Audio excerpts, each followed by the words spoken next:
Hello, it's John Heaton, and this is a sad day for me as I'm going to pay tribute to Christine McVie, who very sadly passed away yesterday. Heartbreaking, really, completely unexpected, didn't even know she was ill. I mean, she was, quite a good age, 79, but these days that's not too old, really. And didn't expect her to go first, like quite a few people from the band, apart from Peter Green, that is. So I just want to reminisce a bit and just tell you a bit of my thoughts of, Christine's been a big part of my life, musical life, for as long as I can remember, really. And I was lucky enough to meet her twice, once outside the Albert Hall, Paul Simon Graceland concert, 1987. I didn't have tickets for the particular night, but I just went up to try and see if I could get one. And she and Mick Fleetwood were walking into the Albert Hall, and I said, "I'm looking forward to your new album," which was Tango in the Night. And she said, "Yeah, I think it's coming out on Friday."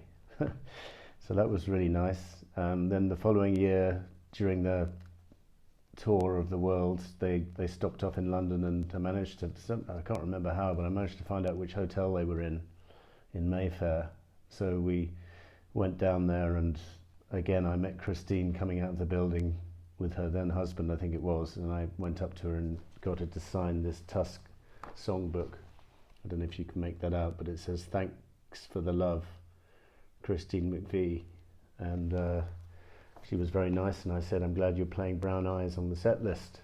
And she goes, "Yeah, we try and do a few from each album." So she was very friendly, and also met Mick Fleetwood on that same occasion. There have been some lovely tributes to Christine I've been reading. I think the most moving for me was Stevie Nicks' tribute. That really got to me when I read that last night late. And she said things like, "You're my best friend in the world," and "See you on the other side, my love. Don't forget, always, Stevie." That was quite a tear-jerking moment for me reading that. And really nice, heartfelt tribute from Mick Fleetwood saying, "Part of my heart flew away today, and we left here on earth will just have to still listen to that songbird to know that love is all around us." And she really has left a legacy of wonderful, beautiful songs. I'm going to pick my top 10 in a minute for what it's worth. President Clinton gave a nice tribute. Obviously, they used Christine's song "Don't Stop" for the presidential inauguration party in 1992, for which the band reformed. The Daily Telegraph wrote an article saying that Christine provided the sweetness and the optimism to Fleetwood Mac. I always found her songs uplifting. She always tried to look on the positive, even if she'd been through a heartbreak or something. She would always try and look on the other side. And there's a good song on the new album, which I didn't even know about really until yesterday. There's an album, kind of compilation of her solo work, but it's mainly stuff from In the Meantime, the album from 2004. But there's a couple of new tracks that on there, called Slow Down, one called All You've Got to Do. And even on that All You've Got to Do, the lines like "Time is the biggest healer of all, and if you're feeling down, just go through it and it'll get better," kind of thing. Very uplifting duet with George Hawkins, that song. And Slow Down is a decent song. I was very happy to hear those. Again, I was playing them after I heard the news, so obviously it was tinged with sadness, but good to hear two new tracks there. And then I went back and played a lot of the solo stuff, including Christine Perfect's album she did solo after Chicken Shack. I might try and check out some of the earlier Chicken Shack stuff as well. But without further ado, but before I go to my top 10, I'm just going to say a few things I really loved about Christine. I just loved her voice. I loved her melody. I loved her romanticism. I always thought she was level-headed. She was not an egotist. She was always happy to be in the background, didn't seek the spotlight, and hence I would say she was quite modest. And she managed to remain on good terms with the whole of the band throughout their tumultuous career, with the exception of John McVie during the period they were splitting up, perhaps. But after that, she was the one that everyone sort of turned to and never fell out with. As I say, really nice tribute to Christine from Neil McCormick in the Telegraph, who pointed out some of her qualities as well. And I think she had a lot of good songs before Buckingham Nicks joined Fleetwood Mac, but then she really flowered and turned into an extraordinary songwriter, the equal of Lindsey Buckingham and Stevie Nicks, which is saying something. And in reverse order, at number 10, I've got Warm Ways from the self-titled 1975 Fleetwood Mac album. Just a lovely ballad, gorgeous melody. She'd been writing nice melodies before, but there was something about the chemistry of this band with Buckingham and Nicks, the musicianship, which took it to another level. Number 9, going to 1987's hit single Everywhere from Tango in the Night. And again, the track is enhanced by Lindsey's superb guitar playing and production. Number 8, we're going to go to Tusk, 1979, and the lovely track Brown Eyes.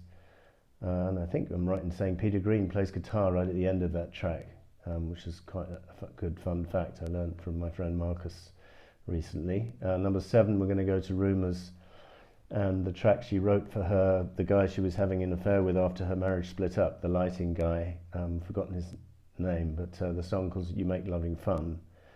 And even though the marriage was splitting up, John McVie's supplying very nice bass on this song, and must have been hard, but I guess they were doing drink and drugs to try and block it out as well. Number 6, going to go back to Tusk and the overlooked, in my opinion, last track on side 4, Never Forget. Just a great way it comes in with the ticking drum, and then Christine's vocal, and it's just really moving words and moving tune. I just absolutely love it to bits, as I do all of her material on Tusk, really. Number 5, going back to the self-titled and the big hit single Over My Head, which was performed on the Fleetwood Mac Live album, and very catchy.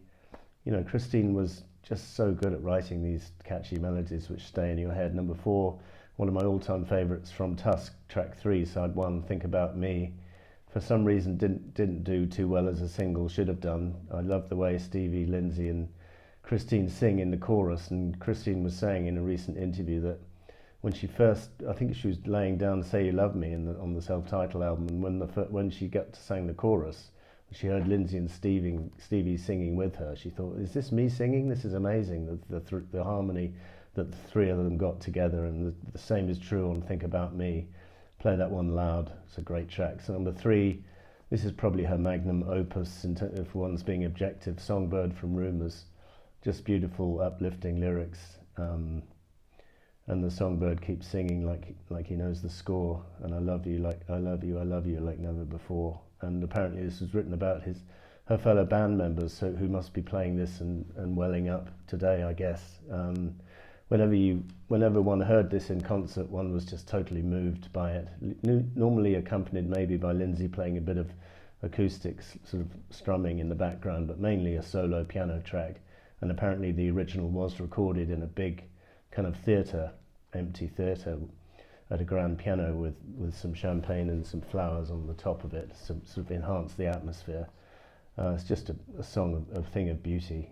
In all respects. Number 2, we're going to go to the self-titled album again, and the pounding piano introducing Say You Love Me, and talk about catchy songs and just wonderful playing. Lindsey supplies a great guitar solo, and Stevie's singing her heart out in the chorus along with Lindsey, and Christine's verse is just overwhelmingly melodic and just brilliant. And play this one loud.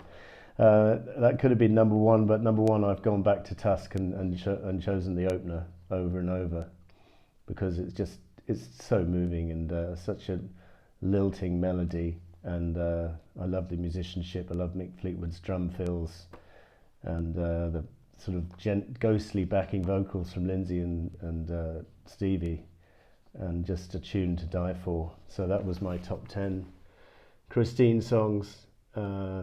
So thank you, Christine, for all you've done. Rest in peace wherever you are, and just been amazing journey following your work with or without Fleetwood Mac over the years. So thank you for watching, and we'll see you next time.